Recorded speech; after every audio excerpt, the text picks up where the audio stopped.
Assalamualaikum and hi everyone, welcome to our video presentation. We are from group 10 and we're going to discuss a very interesting topic in this digital era, which is pros and cons of too much or too little data. Before we begin the discussion, let me introduce our team members. Our team consists of 6 members. We have Shafiq Danish, Nurul Ain, Haidri Siddiqui, Aidil, Lutfan Farihin, and myself, Shahida. Now, let's jump straight into the introduction. Actuaries rely heavily on data to assess risk and price insurance products. However, both excessive and insufficient data can create challenges. This raises the questions of how much data is actually beneficial for actual decision making.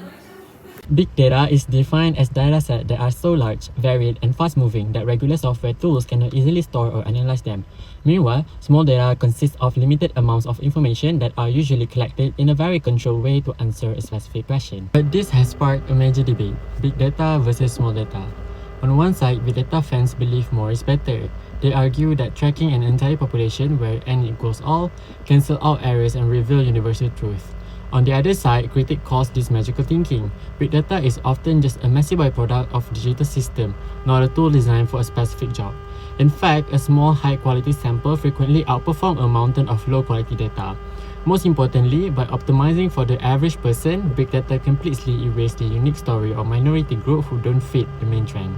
To understand this friction, look at how they operate. As shown on the slide, big data is exhaustive, operational, and accept high messiness for sheer volume. Small data is a sample base, strictly designed for a specific problem, and must be pristine to hold statistical weight. Ultimately, big data gives us the broad macroscopic trends, while small data captures deep microscopic individual narratives. The critical problem is that we lack a bridge between these two worlds. Today's data-hungry AI models fails on a small dataset due to overfitting, noise, and sampling bias. This leaves a specialized fields like rare disease research completely stranded because massive dataset doesn't exist and high-quality label data is too expensive to find. To make matters worse, there is a language barrier. Computer scientists in big data and mathematicians in small data are simply not speaking the same language. Moving forward, our goal shouldn't be choosing one over the other. The future of robust modeling relies on a building technical bridge, using statistical methods to handle uncertainty and transfer knowledge, ensuring that even when data is small, our insight remain powerful, accurate, and inclusive. Some factors that can contribute to too much data are the widespread use of tracking tools and smart devices such as fitness trackers and social media accounts that we can easily look at, alternative data sources such as credit scores, or modern tools and methods such as machine learning, generalized linear models, and Bayesian methods that encourage actuaries to get too much data. On the other hand, the launch of new insurance markets and fresh product lines creates uncertainty since there is no past history to look at. Secondly, the modeling of rare but catastrophic events such as private health insurance or catastrophe modeling has too little or too unpredictable data since these events happen irregularly. Finally, strict privacy laws put a limit on how much data companies can get while still protecting the customer's privacy, and separated company systems force actuaries to look at public data or make guesses about the model. Next, I will explain the impact of having too much or too little data on companies, countries, and community. For companies, especially insurance company, having sufficient and high quality data can improve risk assessment and pricing accuracy. It also helps companies develop more personalized products and increase operational efficiency. However, having too much data may increase storage and processing the costs. It can also create privacy and cybersecurity risks.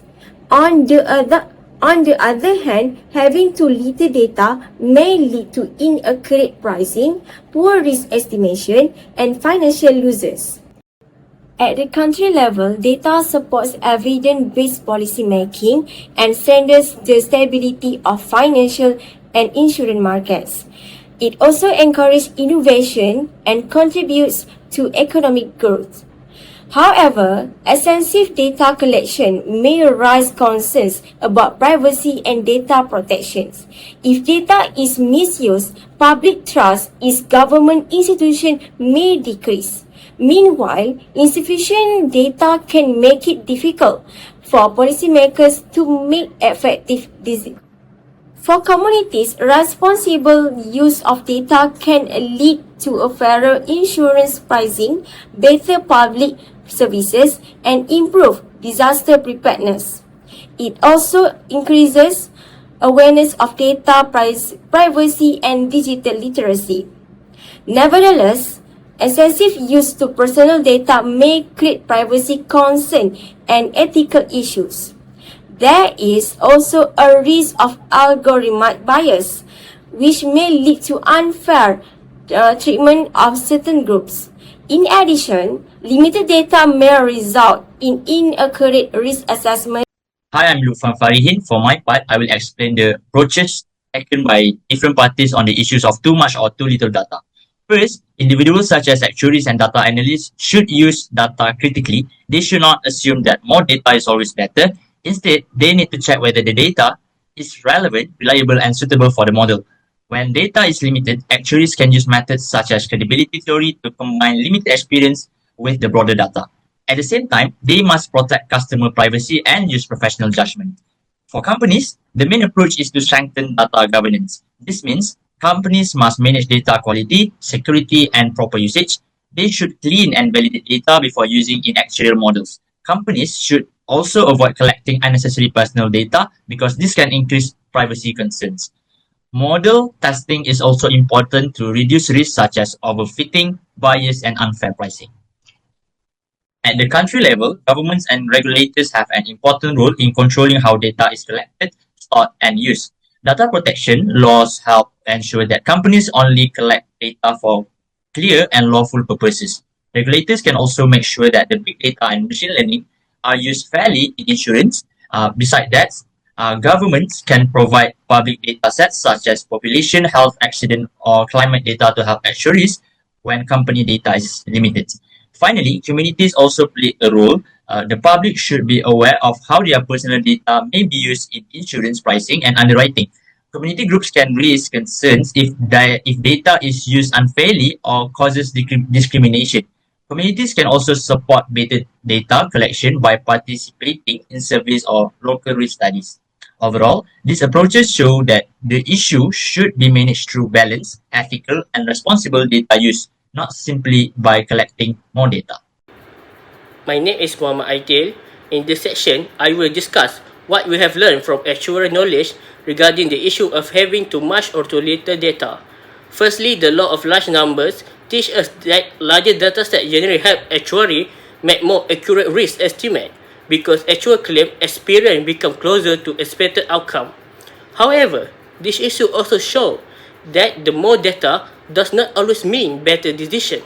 Large dataset may contain irrelevant information and data noise, which can make it difficult to identify the factor that truly affect risk. Therefore, actuaries must focus on selecting meaningful and relevant data rather than simply collecting more data. Secondly, we learn about overfitting and modern risk management. Modern actuarial model can become very complex and fit historical data too closely.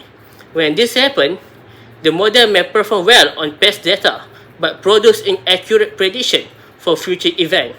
To reduce this risk, actuaries use validation techniques such as a back testing and sensitivity analysis to ensure that model remain reliable and suitable for decision making.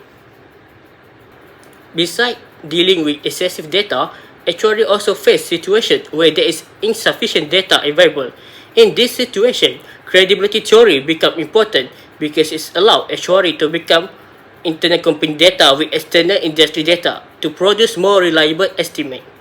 This helps improve pricing, reserving, and risk assessment decisions, especially for new insurance product or rare event where historical data is limited.